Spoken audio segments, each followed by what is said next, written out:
So, have you ever seen a story that looks really simple on the surface, but when you dig in, it's actually this incredible look at human nature?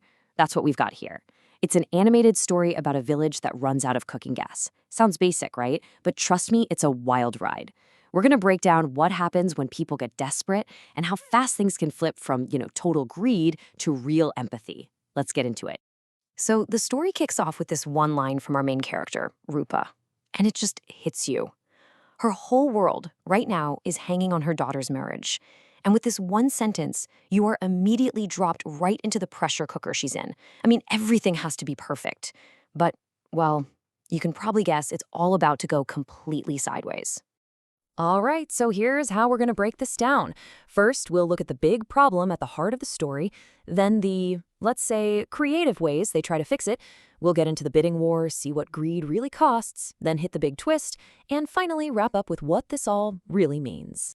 Okay, let's paint a picture here. Imagine a whole village completely out of cooking gas. I mean, it's a huge problem. Then, finally, a delivery truck shows up. The whole town is buzzing, right? Relief. But there's a catch. The delivery guy, his name is Raju, he's only got one single cylinder left, and of course, two different people are absolutely desperate for it. And this is where things get really interesting. Because the story doesn't just give us a good guy and a bad guy. Nope. It pits two totally valid, totally desperate needs against each other. On one side, you've got Rupa. For her, that cylinder is everything. It's for her daughter's marriage feast, which is basically her daughter's whole future. And on the other side, you have Rahul. It's his career on the line. He's got a huge job interview and can't even make himself a cup of tea. See? There's no easy answer here. Just two people in a really tough spot. And Rupa says this line that just lays it all out. That cylinder, it's not just a metal can full of gas anymore. It's become a symbol. It's hope. It's social status. It's her family's future, all wrapped up in this one object. So yeah, this fight, it is officially personal. You know what happens when people get desperate, right? Things get inventive, and not always in a good way. So we see three different attempts to solve this cylinder problem, and let's just say none of them are going to win any awards for good citizenship. Okay, so plan number one, straight up crime. You've got this trio of honestly pretty terrible thieves who think they can cash in on the shortage. Their plan is a mess, their execution is even worse, and the whole thing ends when one of them, wait for it, accidentally rings the doorbell of the house they're trying to rob. It's hilarious, but it also shows you, man, these cylinders have become like gold. All right, plan number two is a bit more direct. It's just a raw head-to-head argument. Rupa and Rahul are just pleading their cases, my need is bigger. No, my need is bigger. But since they both have really good reasons, it just goes nowhere. It's a total stalemate. Nobody is budging. And that brings us to the third plan. And this one's different. It comes from Raju, the delivery guy. And you got to understand, he is not a neutral observer in all this. He's looking at this whole mess not as a problem, but as a golden opportunity. He's seeing rupee signs. He's the one holding all the power here. So Raju sees these two are stuck. They're not going anywhere. And that's when he makes his move. He proposes a solution, and I'm using air quotes here, that is really only a solution for him, an auction. He's literally about to turn their private misery into a public show and, of course, a huge payday for himself. I mean, what Raju is doing here, it's the dictionary definition of exploiting helplessness. It is classic, shameless price gouging. He's taking a crisis he's actually making worse, and using it to squeeze every last bit of money from people who have no other options. It's rough. And just like that, the bidding kicks off. Rahul, who's just trying to get to his interview, kind of has to start it. He reluctantly throws out a bid of 2,100 rupees. And boom, the trap is sprung. You can just feel the tension in the air. Rupa doesn't even hesitate. She counters right away. And now a crowd is starting to form. People are drawn to the drama, you know how it is. This whole thing stops being a simple transaction and turns into, well, public theater.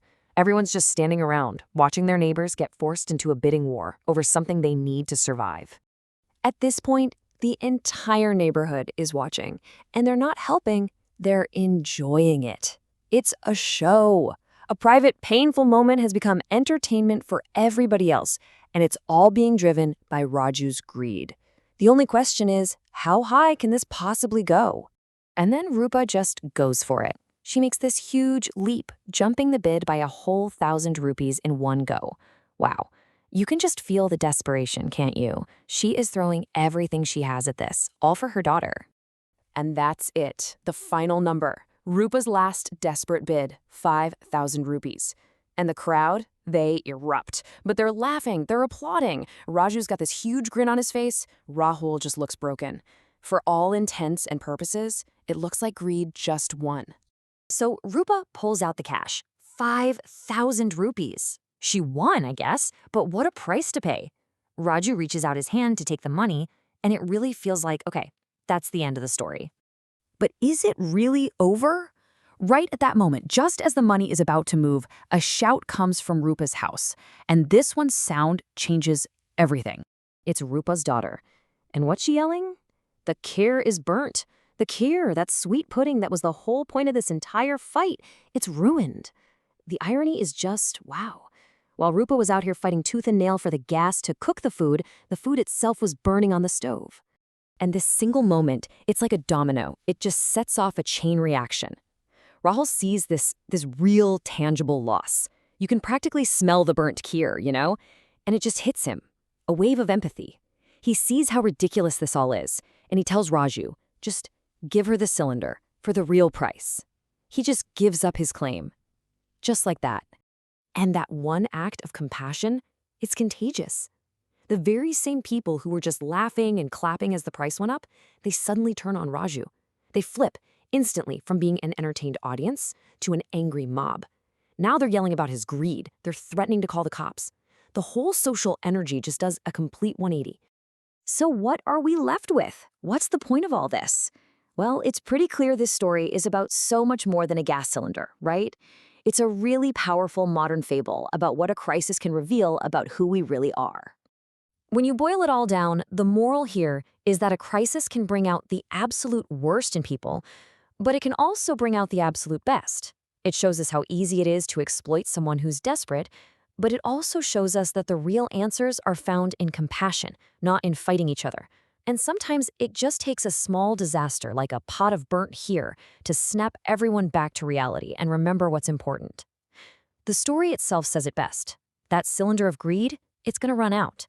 But the sweetness of love and selflessness, that lasts forever. And that kind of leaves us with a big question for ourselves, doesn't it? When we're faced with our own shortages, maybe not of gas, but of time or money or opportunity, what's the cylinder that we fight so hard to get? And maybe the more important question is, while we're out there fighting that fight, what's the gheed, the very thing we wanted the cylinder for, that we might be accidentally burning in the process? Something to think about.